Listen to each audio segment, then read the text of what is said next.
Then all of a sudden it's, well, now wait a minute, you were deceptive. And you were illegal, and you tricked us. That's bad. All of a sudden that virtue is bad. If the shoe were on the other foot, if it were some animal rights group putting the camera, you could create the scenario. You suspect that the largest manufacturer, the largest breeder, if you will, of beef products in America is doing illegal things and torturing animals. We've seen these types of exposés before. We went undercover and found there were 15 chickens all stuffed into a cage, and they were hooked up to machines to produce eggs. And then they were burned up or grated up when they weren't necessary anymore. Or how about the chicklings? I mean, the chickens, the chicks that become hens and give eggs, great. The ones that are males, forget it. We have no use for those. They grind them up. They freeze them and grind them up. That came out of investigative reporting. And America says, wow, that's a shocking report, but wow, you've got to change the way you do business. And changes have been made for the better. David Daleiden does that, and all of a sudden, hey, this is bad, this is illegal. He's hurting people. And so they pass AB 1671. It passes the Assembly, it passes the state, Senate, and then it goes to Governor Brown, and surely we're thinking he couldn't possibly sign this thing. But it went with the amendment that said, if David Goldstein at Channel 2 News or Josh Grover at KNBC Channel 4 wants to do something, that's fine. You show us all the vermin in the restaurants and, the little mouse droppings in the back of the kitchen. We want to see that investigative reporting. But if David Daleiden has lunch with Deborah Nucatola, the doctor from Planned Parenthood, who started talking about things like, we don't write down the procedures for how we harvest the baby body parts, because if we wrote them down, well, somebody might find the written thing that we're doing that's illegal. We're very careful in the way we account for these. They're telling him the truth. And all the left can see is, hey, this guy did something illegal because he set up a fake business. He was so sophisticated, he set up a website and a Facebook profile, and he got a fake ID for himself so it looked like he was the real deal. Now, I'll admit, there's some people who have a hard time with sting operations. Meeting with somebody, trying to get information out of them. If it brings down an illegal lawbreaker, I'm all for it. But Governor Brown signed AB 1671 because they put in a provision that said if you are a member of the media, now you're exempt. This law does not apply to you. Now let that resonate for a moment, because member of the media is becoming a nominal or a kind of a dubious term. As a matter of fact, at one of the upcoming debates, 3 outlets that are respected members of the media have been told that they're disinvited. They won't be allowed to cover the events.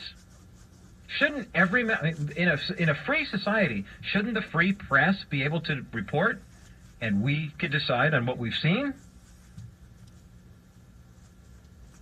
So I say all that about AB 1671 just to bring to light the fact that with Senate Bill 1095, that Governor Brown has signed into law, it's a bill that was sponsored not by Planned Parenthood, but by a group called the Every Life Foundation. It ensures that babies born in California would receive all of the earliest treatment for life-threatening conditions. That's the whole idea behind this bill. It guarantees, rare diseases and things like that. There's going to be massive screening. And on the one hand, you think, boy, this really sounds good, doesn't it? The March of Dimes is in favor of this. The Muscular Dystrophy Association is behind this. The National Organization for Rare Disorders, NORD. It passed both houses, chambers of the state legislature without a single no vote. Everybody's in favor of this type of stuff. It sounds great on the surface. It actually sounds great on the surface. But there's one provision in this bill that is it shows the hypocrisy of the pro-abortion argument. And it should give cause for concern for those of us in the sanctity of life community. Just as parts of the bill, in terms of the screening for treatment of children who've been born alive, and we want to get them all the treatment that they need, whether it be, my hunch is that Big Pharma's behind this because they think, oh, good, maybe we can have some detection of, there looks like a trace of this and a trace of that, and try our new chemicals and try our new drug treatments, and we better get them on chemotherapy quickly. And what are you going to do? It's your child. You say, no, I don't want to have this treatment, and all of a sudden it looks like you're trying to kill your kid, which is so ironic that the same people who want to shove all those chemicals down your kid's throat sometimes are the same ones who are like, yeah, but we're all in favor of abortion because that's not really a human being.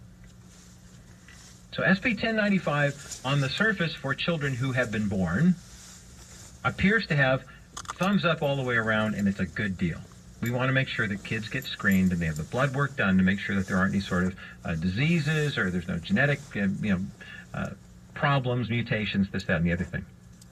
But there's one key phrase in this bill that makes it troublesome. And the bill includes a provision for prenatal care too. Now again, on the surface, it sounds like a great thing because they're recognizing the humanity of preborn children. But it does leave the door open for one sinister move that could make this one of the worst bills that ever came through the state Senate. And I'll talk about that next as the bottom line continues.